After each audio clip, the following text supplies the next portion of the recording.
Hello and welcome once more to Red Gaming Tech. My name is Amata. Today is the 21st of March and this time I have some interesting comments for you from the former Epic Games president Mike Capps, as he recently spoke out to gi.biz on the subject of virtual reality and basically said as to why he isn't completely sold on the VR thing. As well, he basically thinks that consumers will have little tolerance for expensive instruments or being forced to wear things on their faces, which is what his opinion basically boils down to, but this is what he actually had to say.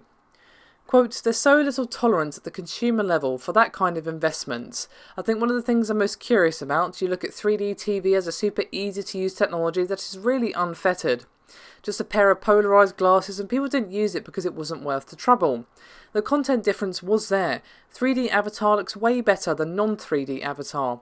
If stepping on a pair of flicker glasses is too much trouble, then the idea of, okay, I'm going to put on my head mount rig and fire up my liquid-cooled PC in order to make it happen, isn't likely to take off."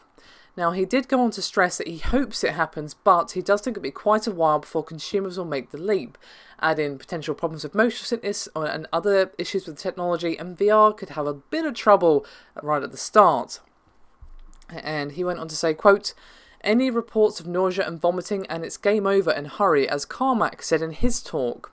We ship a bunch of these Gear VRs and have an 80% return rate and everybody's throwing up and that's the end. It's done. No one's going to buy it next round, so please, gosh guys, don't screw it up. Take all the time you need."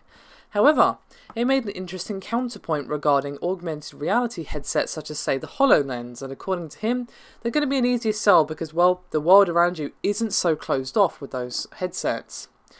And he went on to say, quote, "Just the fact that I could be using AR in the room with my kids, I could be keeping an eye on them while I'm playing like I do when I'm on an Xbox, like I do when I'm on an iPhone.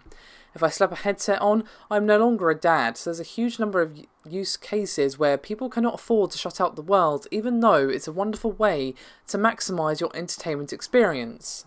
So, some rather interesting comments, and I do think he has a rather valid point, but to be honest, I think one of the reasons that 3D didn't take off isn't just because of the whole 3D glasses thing, to be honest, is that, well, most of the time to do it in the home with a 3D TV was just too expensive and you didn't really get too much from it, to be honest. To go out and buy a 3D TV was quite a little bit of money, to be honest, and a lot of the films that had 3D had it 3D slapped on at the end in post-production.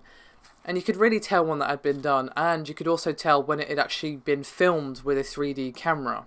And you could, to be honest, in my opinion, really tell when it had been done in post-production and when it had actually been filmed in 3D. For example, well, let's just list a couple of films that were actually filmed in 3D. Life of Pi, Prometheus, Jack the Giant Slayer, Monsters University, they were all real 3D. Whereas some, quote, fake 3D, whereas they've been slapped on in post-production, G.I. Joe, Retaliation, Iron Man 3, Man of Steel, Star Trek Into Darkness, they just didn't look as good, to be honest. I've seen films that were filmed in 3D and they look amazing, and then you look at a film that was just added later on and it just doesn't look as good. So given that, well, a lot of the time the 3D you're getting is an actual 3D because it was just slapped on at the end, was it really worth the cost? At the end of the day, obviously it wasn't, because 3D was a massive failure.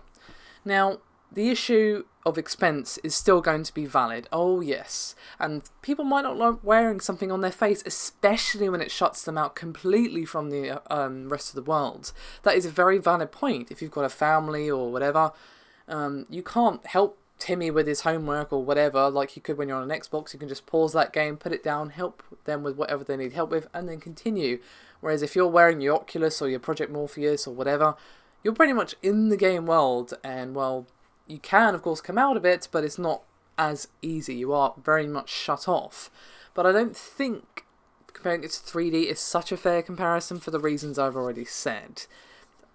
I don't think most people would want to pay huge amounts, but the VR difference with VR and 3D is that I can already see how amazing VR could be, just having tried out the Oculus Rift development kit too, and that's obviously not the final consumer device either. VR has a potential to be huge. You can see the effects and it's really good effects, whereas 3D, never really caught my imagination, to be honest, and I wouldn't have paid huge amounts for that, but I would pay the right price for VR. Obviously, I'm the sort of person they're aiming for. The average consumer is going to be like, well, what do I want this giant thing on my face for? That is a very valid thing, and they might have a bit of a hurdle when it comes to mainstream acceptance of VR, to be honest, and I think his concerns are going to be the concerns of other people. So what do you think? Do you think he has legs to stand on? Do you think he has some legs to stand on, or whatever? Do let me know your thoughts and opinions, and I'll see you next time.